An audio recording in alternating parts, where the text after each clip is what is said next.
G'day everyone, I'm Ebony Bennett, Deputy Director at the Australia Institute, and welcome to Unparliamentary, our fortnightly show where we discuss federal politics and policy with a special guest from the Federal Press Gallery. And today we're delighted to be joined by Paul Bongiorno, columnist for the Saturday paper and the New Daily, and a 40-year veteran of the Federal Press Gallery. Welcome, Paul. Thank you very much, Ebony. Thanks for joining us today. Before we get going, I would like to acknowledge that I live and work on Ngunnawal and Ngambri country and pay my respects to elders past and present. And just a reminder that we do these webinars all the times, but day and times do vary. So head on over to australiainstitute.org.au to find out all our upcoming webinars. And before we get going, you can type in questions for Paul in the second half of this webinar in the Q&A box. You can also upvote and comment on other people's questions, which will help me to find the really good ones to ask him a little bit later. A reminder to please keep things civil and on topic in the chat or we'll remove you. And also a reminder that this is live and being recorded, and you'll be able to find that recording up on our website at australiainstitute.org.au later on. So it has been another big fortnight in politics, Paul Bongiorno. We've had by-election results in Queensland that have freaked Labor out a bit. Tassie is heading to the polls this weekend, and a couple of big things on the agenda federally, including a High Court decision around immigration detention, another one that could potentially throw a spanner in the works for the government. The Reserve Bank's going to make another announcement on interest rates this afternoon. So it's all happening. How's this last fortnight in politics been overall for the federal government, do you think? Well, I suppose the federal government is still basking in the fact that it won the Dunkley by-election, and this very day, AUKUS, to a standing ovation, welcomed Jody Bellier, the successful candidate in Dunkley, into their midst, and the Prime Minister was so happy he brought the cameras in and made a little speech pointing out that Dunkley was out of suburban and that the voters of Dunkley obviously liked the tax cuts they're promised. By the way, not yet delivered, although they've passed the Parliament, but nobody's yet got them in their pocket. And we understand that the government's allocated I think $40 million for an advertising campaign come July, just to remind everybody that they're coming. And the other thing that's happened today, which has made the government a bit happy, is the draft default market offer for the East Coast shows that wholesale energy prices are coming down, tipped to come down. Yeah, by up to 7%, I think I was reading. And obviously that's a very big thing for the government. They campaigned in the lead up to the election on reducing electricity prices, and the coalition has really gone hard at them because of, we all know that the Ukraine war happened and that caused electricity and energy prices to go up. But that's in terms of the context of cost of living and inflation being a big problem, that's certainly a big wing in the government's column at the moment. Well, it is indeed. And the other thing that's been happening, which depends on who you listen to, I suppose, but the government is quite happy to have the opposition talking about nuclear all the time, while it talks renewables, and while, as Chris Bowen, the energy minister today, said, what we've heard from the market operator is due to more renewables coming online, is due to the fact that Australians have absolutely fallen in love with rooftop solar. Yeah. Now there's a capital investment there, and state and federal governments help you buy it. But there's no doubt once you do, your energy bills do come down. And I think why the government doesn't mind Peter Dutton and the opposition talking nuclear is that even if you concede nuclear is terrific, the earliest that it can be delivered optimistically is 10 years. Realistically, the experts are saying 20 to 30 years. So the opposition is banging the government over the head all the time about cost of living and energy prices, and yet its solution is 10, 20, 30 years away. So that makes the government a little I think. And quite an expensive solution, you know, the experts say as well. It's not really something that's going to bring down electricity prices, for example. Interesting today, the press gallery keeps asking Bowen when he does news conferences, as they did this morning, well, why don't you just lift the ban on nuclear? And I think he makes a perfectly rational observation when he says, look, around the world, wherever there's nuclear, especially new nuclear, it only happens if governments, as he puts it, transfer taxpayers' wealth to nuclear energy companies. Yeah. And we're not going to do it. If we lift the ban, it's a signal that we might well. So I think a test, if you like, of the bona fides here of the opposition would be, why doesn't Peter Dutton introduce a private member's bill? Yeah. However, there's another trick here. You're talking about Queensland and Tasmania. The leader of the opposition in Queensland, the LNP, Peter Dutton's own party in the state of Queensland, David Crisafulli, he was in a debate with Premier Stephen Miles last week ahead of these two by-elections, and he was asked about nuclear. And he was asked about it again yesterday in a doorstop, and he ruled it out. And he ruled it out for the very reason that Scott Morrison gave it not so long ago, that unless both the major parties of government accept it, nobody will invest in it. Yeah. And we're not interested. So that's ahead of the state election. And down in Tasmania, Jeremy Rockford down there, he's ruled out nuclear too. He, of course, is in the happy position of having, over 90% renewable hydroelectricity. That's right. But don't forget, we're being told by the champions of nuclear that we need nuclear to firm up renewables. Well, Tasmania is a perfect example. Well, maybe you just need more hydro. Yeah. And we can get pumped hydro around other parts of Australia as well. Yeah, it's a good observation. And I do want to move now to Queensland and Tasmania because, as I mentioned, there were some by-elections in Queensland on the weekend. So starting there, there was some fairly massive swings against the Labor government there. Now, we do tend to see once a different party is elected at the federal level, sometimes that does lead to a change at the state level. But Labor's been pretty successful at a lot of the state government level.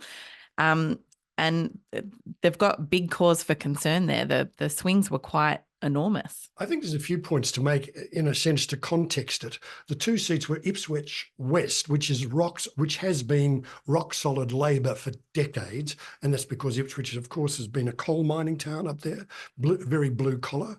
And then there's Inala. Now, Inala was the seat of the long time. Say that quickly. Long time member, Anastasia Palaszczuk. Now, she quit because everybody knows she was pushed out. And then in Ipswich West, the Labor member there quit to do other things. So nobody died. They were, in a sense, unnecessary by-elections, and that angers people anyway.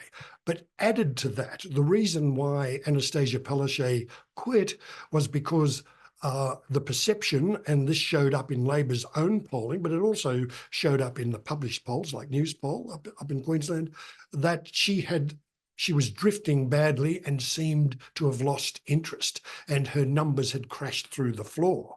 And the thinking of the party was the only way we can resurrect ourselves is to get a new leader who might look a bit more interested. Now, there are people in Queensland saying you're wrong because Palaszczuk, look at her record, and if she sort of pulled herself together a bit, she probably would have had more chance. But having said all of that, Queensland introduced this term, a 4-year term. So by the time October rolls around, state Labor would have been in power 10 years. And I do think its time is always a factor. And we do have in David Crisafulli, as I was pointing out on the nuclear issue, even though he's from the LNP, and the Queensland LNP is the coal champions party par excellence, Crisafulli realises that to win government, he's going to have to win seats in southeast Queensland. And he looks at Brisbane and he sees in Brisbane at the federal level, for example, you've got two Green members who won seats from the Liberals. From the Labor. So he knows that he has to position himself more middle of the road. Yeah.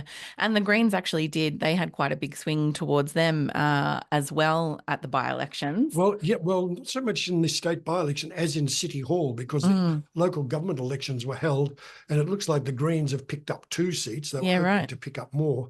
But more to the point, I saw an analysis of around the wards in Brisbane, and the Green vote, was quite strong, which is quite interesting when you think about it. Queensland is supposed to be the redneck state, and yet you've got the Greens doing very well in winning seats off Liberals. Well, in local government elections, particularly in southeast Queensland. Yeah. I can see we've got over 800 people registered for today, and a few hundred of you on the line with us. Just a reminder that you can pop your questions for Paul into the Q&A box for a little bit later. Before we move on to Tasmania, I was really interested to see, it looked to me like in the lead up to these by-elections, Stephen Miles was making a really concerted effort to go after women voters. He made an announcement about access to medical abortion, something on midwives. I think there was something on childcare in there as well. I just obviously, it didn't have a huge impact at the by-elections, but there was enough kind of all in one spot that I was like, oh, they seem to, think that might be some fertile ground for them there. Well, I guess that's right. More, I guess, at the federal level, but I think by now all the states and territories have actually legislated abortion. So that's not the issue it used to be, up there. But the other issue is, of course, women's representation, the status of women, and Labor, of course, both at the state level and certainly at the federal level, is delivering much better. I mean, I think the Labor federal caucus, that is Senate and Reps, is already at 50%. It definitely is. And I was going to go to Tassie next, but that does bring me actually, there's been a lot of talk over the last couple of weeks about the Liberals' women problem, which is in actual fact a man problem. Yep. And we've just seen, correct me if I'm wrong, Anne Ruston, who's quite a senior Liberal, been knocked off the top spot in South Australia for pre-selection. Yeah, look, this really is a shocking development from the point of view of the Liberals. They have a target. They want to, by 2030, they themselves want to get close to 50%. They don't really want to do anything about it, and they keep pre-selecting blokes against women. Now, Ruston has been dropped from one. Now she's a senior shadow minister in the Senate. She's often credited with being more a Liberal moderate than a Liberal conservative. But she was knocked off in a concerted effort by Alex Anchik. Now, he is an ultra-conservative right-winger, and he said after the result of the pre-selection, when he got the number one spot, if I want to quote him, because it's a jaw-dropping quote, he said, "The gender card is nothing but a grievance narrative, and it's constructed by the activist media and disgruntled political class." So he just doesn't accept that the whole issue of women representation in the Liberal Party is a real one. I guess it should be said that while Ruston is number two, unless the Liberal vote collapses completely in South Australia, which I don't expect to happen, she will be elected in the number two spot. But we have seen up in Queensland in the Fadden by-election, and I see in the pre-selection down on the Gold Coast. For one of the seats, there's just going to the leading candidates for Liberal pre-selection are all blokes. Yeah.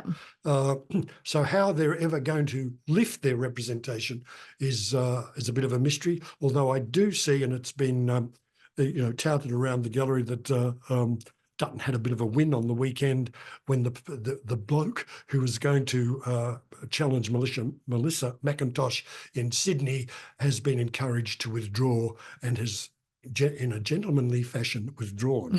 So it looks like Melissa will be safe.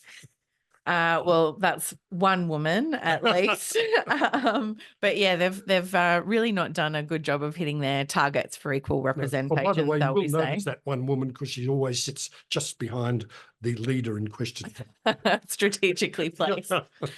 I do want to go to Tasmania now. They're obviously headed towards an election this weekend. The Australia Institute's been doing a bunch of work in Tasmania around a lot of environmental issues and integrity issues, which have been fairly prominent in the campaign. But We did some polling that showed a lot of Tasmanians are expecting a hung parliament. They're not expecting either major party to gain a majority after the election and a much bigger crossbench. And I guess I'm interested in your take on that, because that's kind of a trend that we're seeing broadly in politics, isn't it? A real move away from the major parties and towards minor parties and independents. Well, that's true. But when you come to talk about Tasmania, you've got to also remind yourself that they have a unique voting system down there, the Hare-Clark system. They have multi-member electorates and it's proportional representation, which could lead to this sort of scenario that the Liberals, for example, fall short of a majority, but the crossbench, the Greens and Labor, have the majority. So you could well have the party that got not a majority of the vote, but most of the votes, fail to make it to government. And I noticed that some people are speculating that maybe after the election, Labor and the Liberals might do a dirty deal and change the voting system to more like we have, one member electorates with preferential voting that we have elsewhere in Australia. It'll be fascinating to see if that does come to pass. But wouldn't be the first time they'd done it. No, exactly. Self-interest is the horse you always put your money on. But it does seem, the commentators are saying, and from what you've just said, and what the Australia Institute has found, the Libs are going to find it very hard to regain a majority. It certainly looks that way. And if people are interested, you can head on over to our website at australiainstitute.org.au to find some of those polling results. We also looked at a couple of other big environmental issues. So, for example, the Liberal government had announced it's going to reopen 40,000 hectares of native forest for logging again, which was supposed to be part of the forest peace deal that kind of ended the huge controversy over that, even though, there has been logging ongoing. And it was actually been really interesting in this campaign for such a controversial issue. Actually, there's been a lot of industry and other proponents of logging coming forward to be like, please don't mess with this, and a huge pushback, and 57% of Tasmanians are opposed to that plan to reopen those forests, and 37% in support. And yeah, it was really interesting to see kind of peak forest industry groups have been even somewhat hostile to that plan. Ending salmon farming in Macquarie Harbour is another big issue down there that voters are in support of. And another one was really integrity in politics, which I think, again, reflects some wider trends in federal politics and a real focus on restoring people's trust in democracy and realising that there's still a lot more that needs to be done down there.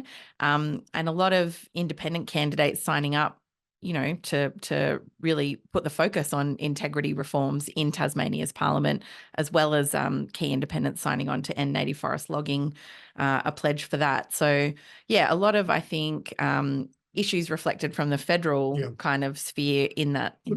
There's another, if you like, observation I'd like to share with you about whether Tasmania can retain its Liberal government. It actually suits Albanese and the Albanese government to have, at least one state Liberal government, particularly because state Liberal governments have tended to be, in recent years, much more moderate than their federal counterparts. Yeah. And Rockford, for example, has been on the same page as Albanese on a number of issues, as the previous New South Wales Liberal government had been in Sydney.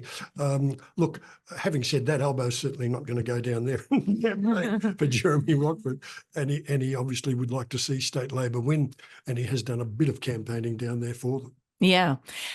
So coming back to the federal sphere now, and a couple of the issues that are on the agenda there, a big one has been the coalition attacking the Labor government around what has happened to the refugees and detainees who had to be released following that High Court decision. Yep. And there's another High Court decision coming up that could do something similar. Where's that at the moment? Well, okay, so this situation arises from another cohort, if you like, of detainees. These are people who are refusing to cooperate at all. And the federal government had a win in the federal court by the federal court agreeing with it that if people don't cooperate to be deported, then they can be detained longer. And the Attorney General, Mark Dreyfus, believes that they have a strong argument, given that the federal court accepted that, but they thought, look, we better test it in the High Court, because the decision of the High Court on the detainees overturned almost 2 decades of precedent.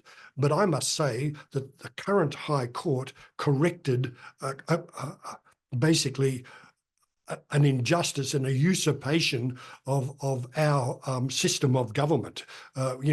Like basically it was an authoritarian model where it was the politicians putting you in jail and not a court. That was always bad, and it needed to be corrected, and it has been.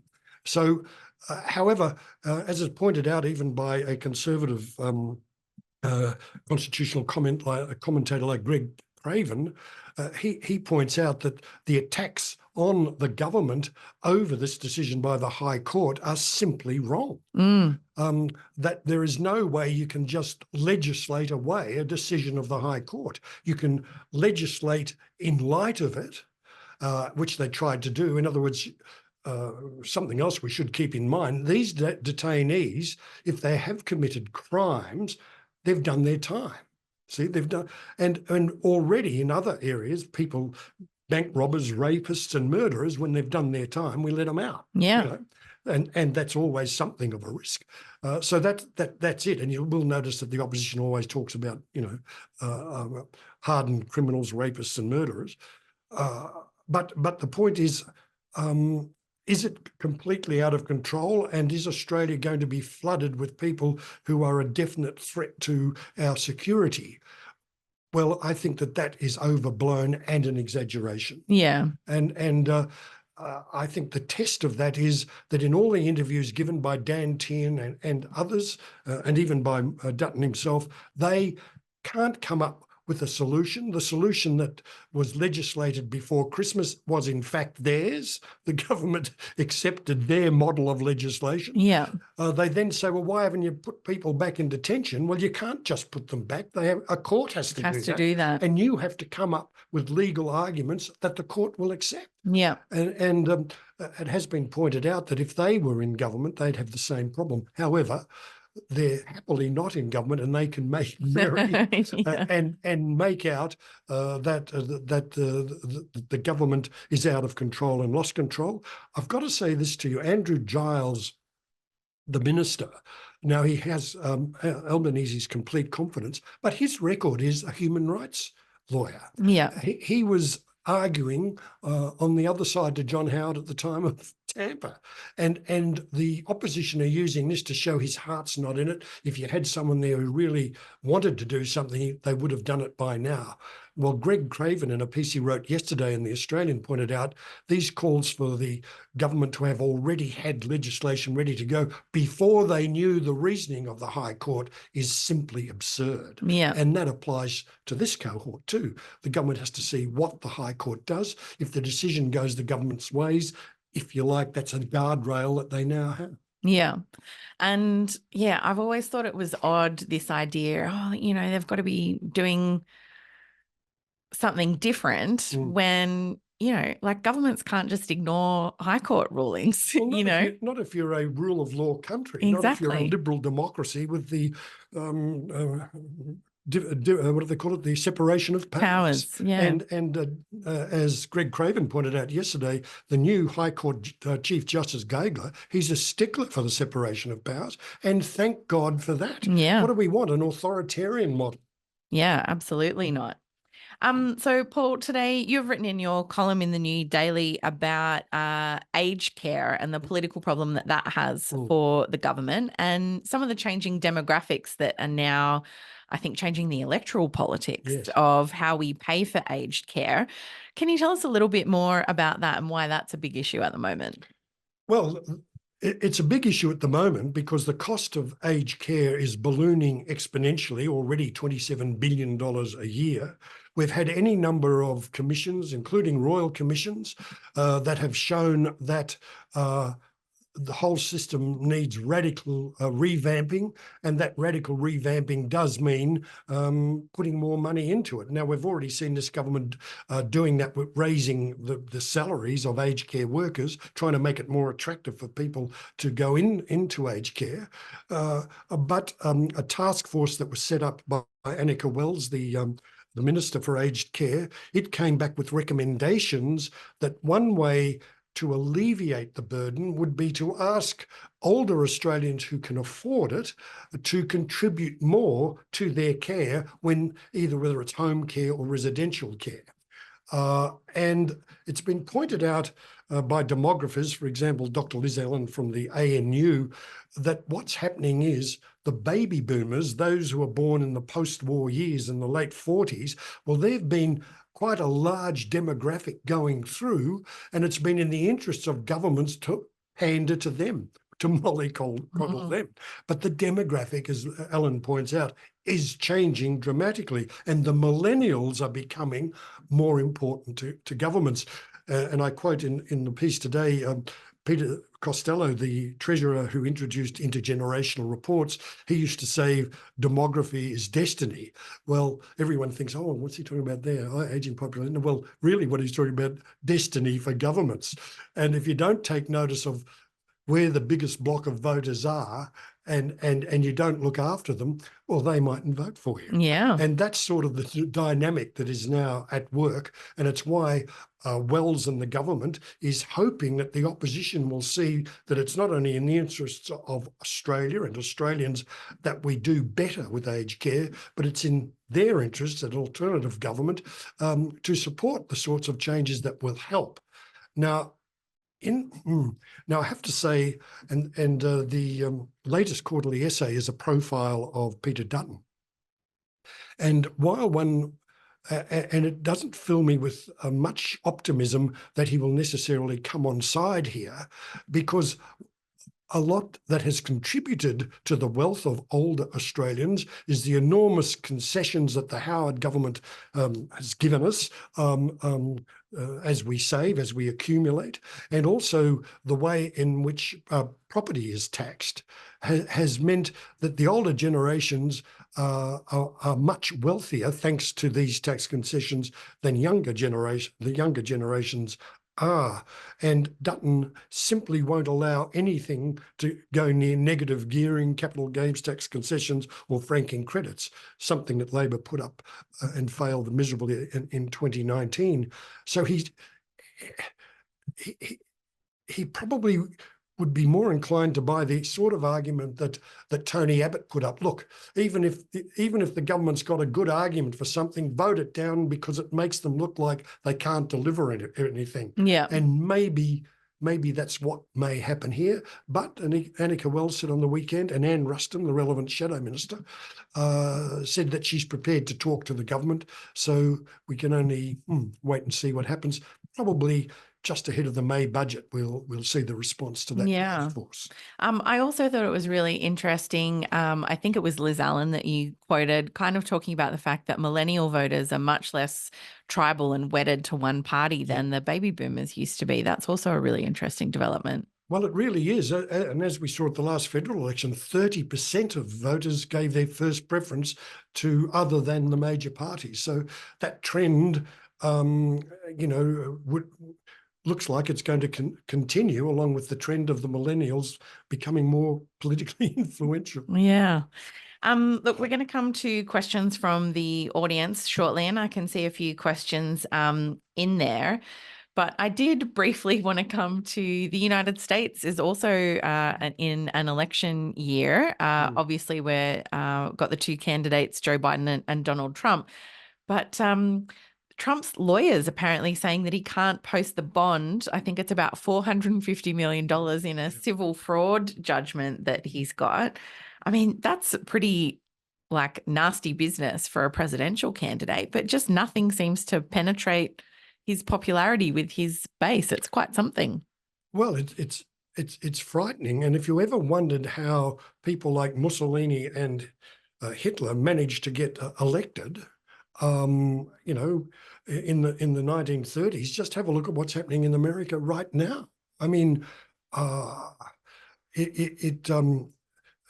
to innocent observers like us across the Pacific Ocean, it really suggests that we could be on the precipice of a dramatic change in the world order, particularly with Trump admiring people like Putin and Xi, and Orban in Hungary, and with Trump saying if he's not elected, there'll be I forget what he's really yesterday. I think it was a bloodbath. A bloodbath. That's what yeah. I'm thinking of. Yeah, there'll be a bloodbath. Now, Australians forget something. Americans are armed to the back teeth with automatic assault weapons, and if Trump is going to urge his opponents on to save America, get out there and save America, with armed revolution, well, we could well see a bloodbath. We just have to remember January 6th actually happened. Exactly. Why he's not in jail now for insurrection is mind-blowing as far as I'm concerned. Yeah, it's really been quite something to watch. As a international observer of it, this once great democracy and people storming the Capitol, and then for that same candidate to return is well, Trump has promised if he's elected, he will pardon all the insurrectionists. Yeah. Wow. Yeah, it's quite something. We're going to go to questions from the audience now. Thanks very much, everyone. I can see a bunch of questions in here. A reminder, you can upvote questions that you'd like to see answered, and you can also leave comments under other people's questions. The first one that I've got here is from Peter Newbound, and I think it just connects to what we were talking about with Trump. Would Australians really care if Australia opted out of AUKUS? And what price would Australia pay to leave AUKUS? AUKUS might start sounding a little less appealing if we've got Donald Trump back as president, but how do you think that's going for the government? Are people really wedded to that? Do they see the virtue in it? Or is it still a bit of a off in the never? Well, I think the deep background to it all is, and maybe this is changing with the demographics, but Australia has suffered what could be called post-war PTSD, and by post-war I'm talking about World War II, when basically if it wasn't for the United States of America, we would have been overrun by the Japanese. And as a result, Australians have seen themselves to be extremely vulnerable and in need of a great ally. And Labor, even though Labor led the country in World War II, Labor is always susceptible or feels that it's susceptible and vulnerable to being accused of being less committed to Australia's security than the opposition, than the Conservative parties. I think what's changed dramatically is that since the end of the Cold War, we no longer have affiliated unions to the Labor Party that were also affiliated either with Moscow or Beijing. That all finished at the end of the Cold War. So from that point of view, one would hope that if the government had the trust of the people, it could adopt a more independent foreign policy that was more insistent on our sovereignty rather than ceding it all to the United States. And in that's where I think a lot of people agree with the likes of Paul Keating and Bob Carr, former foreign minister, saying, that we should insist more on our own sovereignty, and the whole AUKUS deal has ceded it. Now, Hugh White, who you would know quite well, former high-ranking public servant in defence and now an emeritus professor in strategic studies at ANU, he doesn't believe that one nuclear submarine will be delivered.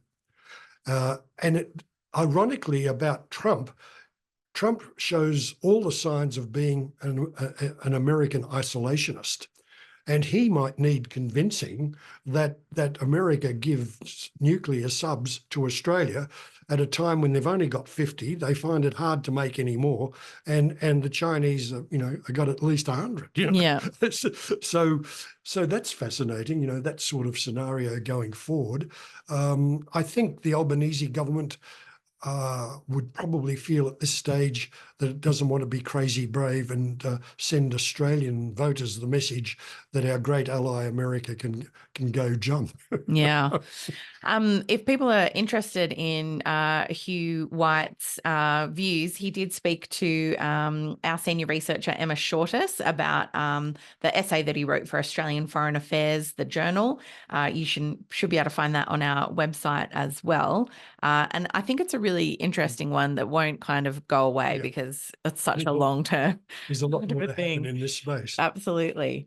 The next question I've got is from Roger Tonkin, who asks, how much truth is there in the claims made by the LNP in the opposition about the refugees that were released from detention following the High Court decision late last year? So building on kind of what we touched on earlier, and I think picking up on what you were saying, this idea that they're all hardened criminals and out roaming freely.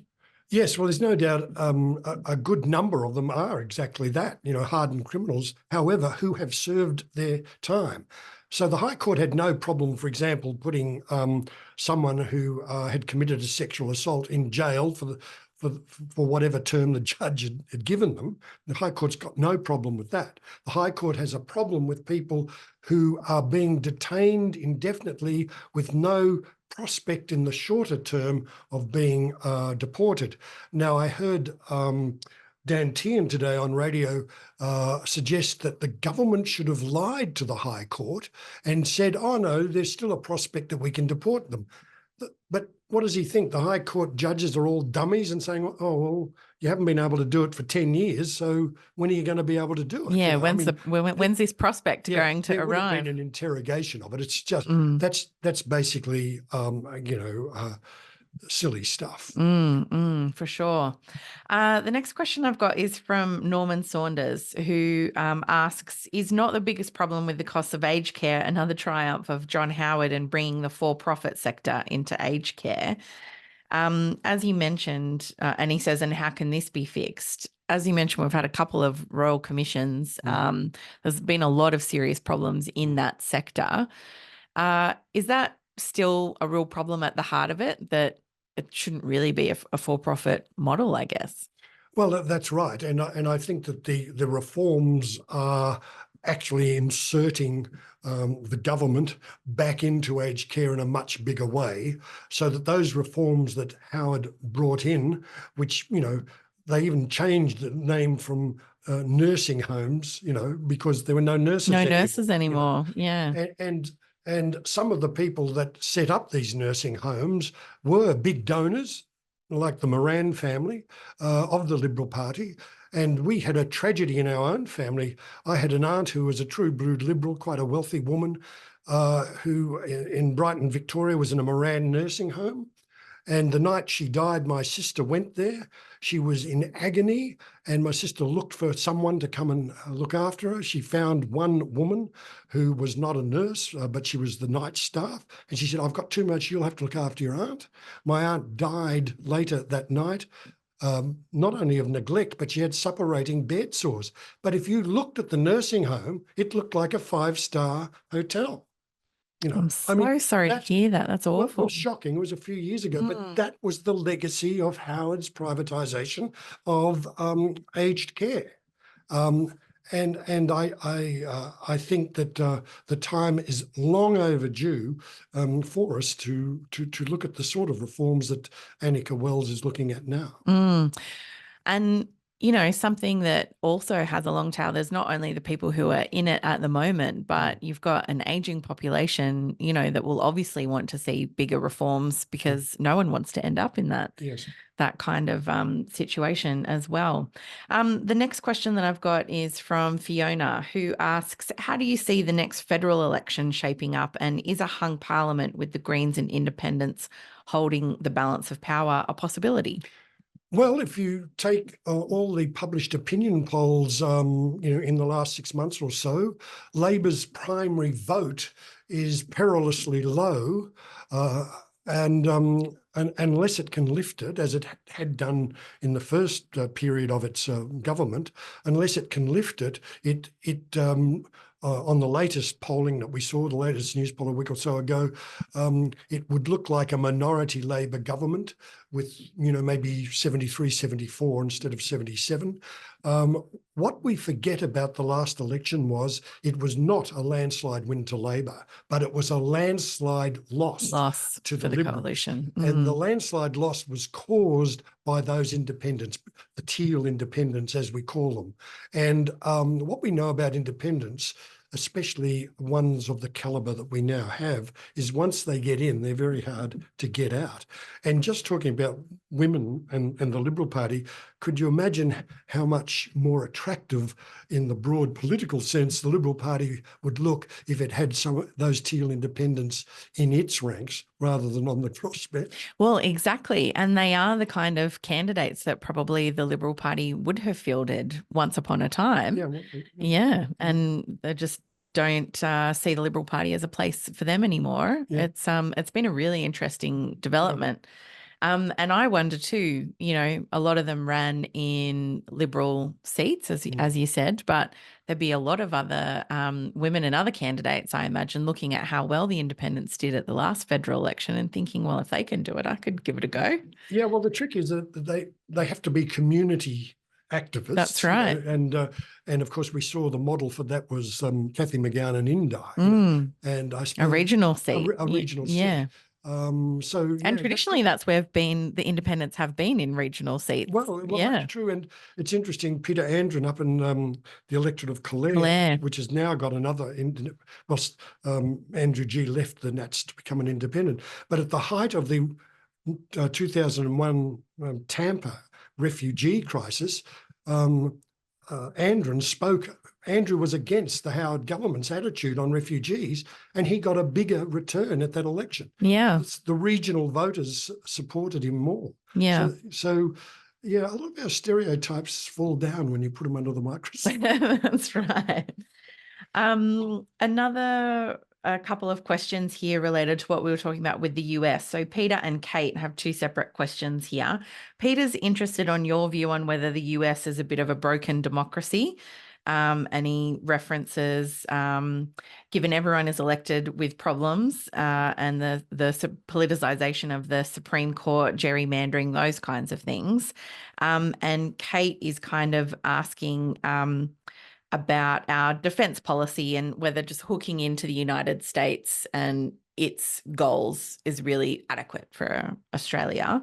So I guess on the question of democracy, first up, you kind of touched on some of those issues with Trump, but looking more broadly at the United States and the state of its democracy, certainly doesn't seem to be getting healthier, shall we say? Well, look, sure. At first blush, as the Americans say, it would be hard to disagree. However, I have seen other points of view on pearls and irritations over the months, pointing out that at this point of time, it will be even though the American system, thanks to the Civil War, is gerrymandered in the Senate and all the rest of it, but it will be the voters of America that give us Donald Trump. Yeah, very true. So that'll be, a democratic thing. Now, the question is, are the American institutions strong enough? The checks and balances of the founding fathers, there weren't any mothers at the time, will they work? Now, Trump, as you say, has stacked the High Court with conservative activist judges, some of whom lied to the Senate about what they'd do with Roe versus Wade. So, it'll be really interesting to see how they handle, any issues that arise from whatever Trump gets up to. The other point, of course, is that we now live in a very different age. We live in an age of where the mass media is different, where things like Fox News in America make a lot of money by narrowcasting to extremists. what saves us in Australia more is our compulsory voting. Yeah. It tends to level the field more. The other thing you'd have to say, I mean, I've got a lot of sympathy with Americans who say, you know, Joe Biden, who on paper, if you have a look at what he's been able to get through Congress and what he's been able to deliver, has been a very effective president. Yeah. But as Marshall McLuhan said, the medium is the message. He looks and sounds like a doddery old man. And that's the issue. Yeah. I mean, Trump's a couple of years younger, but he doesn't look and sound like a doddery old man. He does sound like an unhinged old man, which is very unfortunate. Yes, but slightly different. Well, for years, I was the state political reporter in Queensland when a guy called Joe Bjelke-Petersen was premier. Now, Bjelke-Petersen was in his 70s, but he was a vigorous 70-year-old, and his policies sure were controversial and in many cases to be, were appalling, but his age was never an issue. So I think that's the problem with Biden, and you do wonder why they couldn't, why the Democrats couldn't come up with a candidate that was a bit more vigorous and could capture the imagination and could make a real issue of the fact that they're young enough, to deliver for 8 years. Yeah. I think it's really 4 years, I should say. I think it's really interesting though. What does rise to the top as an issue. And, I think that is a huge concern. I think we saw that a lot of punters or pundits, I should say, after the State of the Union were kind of talking about, well, if Joe Biden could bring this kind of that's right.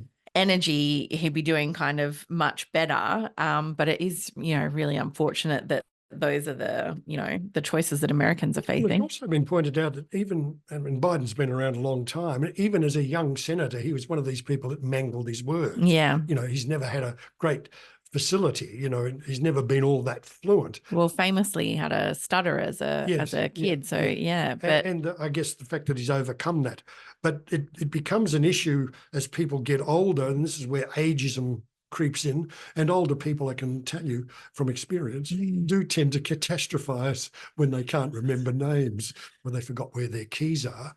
The fact about it is everyone forgets names and can't remember where their keys are. I've got a hopeless memory myself.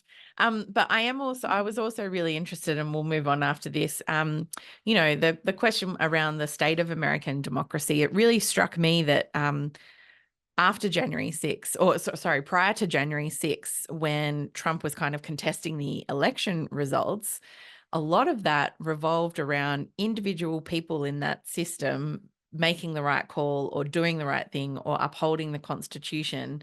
But it really did end up resting with individuals, kind of certifying state election results, or the vice president refusing, to kind of go along with Trump's thing. And I wonder, in the interim, how many of those people will be out of office and replaced with other people. Besides compulsory voting, we should be grateful for the strength of our electoral system. Our AEC is independent. The same rules apply all over the country. That's right. That we have one vote, one value with a 10% tolerance that is applied. Yep. Whereas in America, it's gerrymandered at every bloody level. And as you say, different rules apply in different states and in different boroughs. That's right. And for people at home, I also went to the United States a few years back and was really shocked. Like, our AEC is independent. They're nonpartisan. In America, their idea of independent is we've appointed equal numbers of Democrats and Republicans to, the electoral board.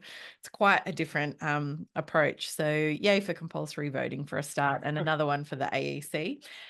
Alistair McCulloch is asking about the government's mealy-mouthed, as he's described it here, response to the ongoing tragedy in Gaza, and what impact on domestic politics and voter behaviour that is happening, that is being observed. What's your view on how that's landing with the electorate and how the government has responded to that? Well, okay, this can be answered on different levels. I think any decent human being with a shred of humanity about them can't help but be appalled at the industrial scale homicide that's going on in Gaza. It's appalling. That's the first thing to say. The next thing to say is that I'm told by, fairly senior Labor insiders that the polling that they've done in Australia is that Australians believe that Gaza is not our problem, that our government shouldn't get involved in it and get on with looking after, issues like the cost of living. Now, that's interesting. However, having said that, I think in recent times, and indeed from the outset, our government has adopted a far more even-handed approach on the Gaza situation than others. It's only in later times that the Americans are starting to tut-tut. But mind you, their tut-tutting is meaningless when they're providing the bombs and the drones that are actually doing the killing. So I think that it's good to see the lead taken by Macron, and it'll be interesting to see where the British government goes. Certainly, Cameron, their foreign minister, has sent pretty strong messages that what the Netanyahu Israeli government and the IDF are doing is simply not acceptable. We've got the International Court has laid down various stipulations which have been ignored. And I do notice that our Foreign Minister Wong and the Prime Minister do draw attention to the findings of the International Criminal Court and do speak out about the need for a ceasefire and for the Netanyahu government to cease and desist. Yeah, it's certainly a huge and ongoing and unnecessary tragedy. In particular, I've been really shocked just by the figures around children dying of starvation. Precisely. It's absolutely horrific. You want to go and see the movie Zone of Interest. It's won the Academy Award for Best Foreign Picture, and it is the people who made it are all Jewish. And the director said at the Academy Awards that it was not really referring to what was happening in World War II, but what's happening now. Yeah. And it was a chilling reflection. Absolutely. We've got a couple of other questions here around a few different issues. One person's kind of commenting that One Nation seems to have gone missing in action, that we haven't heard anything from them in a while. And another question here about, have we had any updates on the ex-politician linked to the spying scandal that the ASIO had warned about? They didn't kind of, I think, made a point of not revealing that name. But do you think that's really drawn attention to those problems of foreign interference that really the Turnbull government tried to draw a lot of attention to a few years back? Well, first of all, there've been no updates, and nobody, is game enough to speculate on who it could be. And it was clear that when it happened, we didn't have the sort of laws, although this has me scratching my head and others, I'm sure, that could have had this person charged with espionage, which makes me wonder what we're really talking about here. I mean,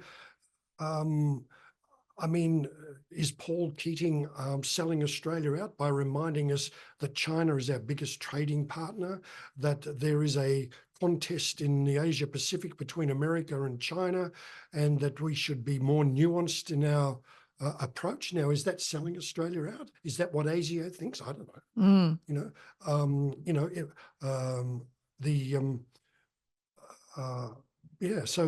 So no, there have been no doubts. Oh, the other thing to say is every developed country on earth spies on every other country, including us. Yeah. So the next thing to say too is that talking about our security and strategic planning. I've heard Hugh White discuss this too. We probably don't have to worry about a land, sea, or air invasion. The Chinese probably have the technology to shut us down now from cyberspace. Yeah. God, I hadn't even thought of that. No, it's the point. They could, our networks, our communications, our power grid, all of that stuff. Well, you only have to look back at the Optus outage and things like that to see how vulnerable we are. Yeah. Also connected on one level, but it doesn't take much to knock it out. Well, did you see the other day where it was pointed out that if Elon Musk doesn't like second-hand Tesla dealers, he can shut your car down, because basically these days all contemporary cars are basically computers on wheels connected to the internet. Yeah. Well, apparently you can download the new software and a Tesla will go faster if they update the software. It's quite something. So we're running out of time. We've only got time for a few more questions, but I was really interested in, I guess, where you think the next couple of months in the lead up to the budget is going for the federal government. Obviously, cost of living has been a huge issue. We saw the federal government make that really big change to the stage 3 tax cuts that ended up going well for them in the Dunkley by-election. But things are still pretty tough for a lot of people out there, and cost of living is still a really big issue, even though kind of inflation is moderating a bit. Are we expecting a lot more from the government in the lead up to the budget, or do you think they'll be saving some of those announcements for the budget itself? How do you think the next couple of months are going to go? Well, I think these days, and going back a while, to be honest, budgets, we all think of budgets as that Tuesday night in May, but budgets are actually a process that governments use to dribble out announcements, as we saw, for example, last week with the 500 nuisance tariffs going. And the government intends to make announcements that only the party in government can do, with an eye to cost of living relief, with an eye to productivity, and that sort of thing.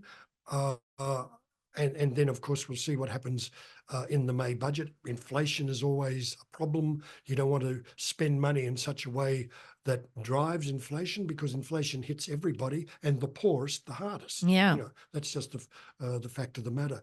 The other thing to point out, and talking to government people about this, is that we're not yet at the point of the electoral cycle when we're in an election campaign where we have to weigh up what is on offer, you know. So it is easy at this point of the cycle, even though we're drawing down, it is easy for oppositions to point out what's wrong. But as we've even seen on the detainee issue, Jane Hume, for example, even boasted that it's not her job to come up with a solution. It's your job because you're the government. Yeah. Okay. But come election time, it is your job to come up with something that will convince people. And if by then there's been a couple of interest rate cuts, which, by the way, the Reserve Bank cuts interest rates because the economy is pretty anemic. Yeah, like even more not a anemic than good it is sign now. normally. No, it can be, we're a bit sick here and we need interest rate cuts. But having said that, also, it looks like wage rises are on the move, so that's good. The housing crisis is intractable and can't be quickly, addressed. Things are being done there. I'm pretty, persuaded by the argument that we should really do something about negative gearing, franking credits, and capital gains tax. I don't expect that's going to happen before the next election. Other things are. It is good to see the federal government and the state governments now talking more about social housing, getting back into social housing. When I was a kid, we used to talk about housing commission homes. Yeah. Well, that's good, and let's see more of them, So that's the sort of thing that will probably happen. We also have Peter Dutton saying that he will begin to unveil more about his nuclear agenda. Can't wait for that. Well, that'll be a very interesting discussion on where these reactors are going to go. And I know, for example, which I wrote about in the Saturday paper last week, in the seat of Blair, the Labor member up there can't wait if they nominate his electorate, because the Wivenhoe Dam's there, and one of the things these big nuclear reactors needs is megalitres of water. Lots of water, yeah. I don't think, mind you, that Dutton's going to nominate any seat that they probably need to win or are in danger of losing. So it's going to be fascinating. It will be fascinating. I know the economists on staff here are dying to get their hands on any economic modelling for the aforementioned reasons of being massively expensive. And only existing elsewhere, heavily subsidised by government. I'm afraid that's all we've got time for. Thanks so much for joining us today, Paul. We really appreciate it. Thank you, Ebony. Doesn't time fly when you're having fun? It sure does. And you can check out Paul's column in the New Daily and the Saturday paper at their respective websites. And thank you all for coming along today and for your wonderful questions. As always, I'm sorry I can't get to all of them, but hopefully we covered quite a lot of them. If you were interested in what we were talking about Elon Musk's turning off your Tesla, I encourage you to check out some of our events with Yanis Varoufakis. We brought him out here on a national tour, and he did speak at the National Press Club, amongst other things that you can check out, talking about techno-feudalism and the power of big tech, turning us all into serfs on the internet in a new feudalism. There's lots to check out there, but he also had some great ideas for how to reform the Australian economy to make it work better for people. And head on over to australiainstitute.org.au to find all our latest research and content and our podcasts, Follow the Money and Dollars and Cents. Thanks so much. We'll see you next week, hopefully, or a fortnight from now for the next episode of Unparliamentary. Thanks for joining us, and we will see you soon. Thanks for tuning in. Bye. Thanks for watching. Visit australiainstitute.org.au for all our latest research, commentary and analysis, as well as details for upcoming events and webinars.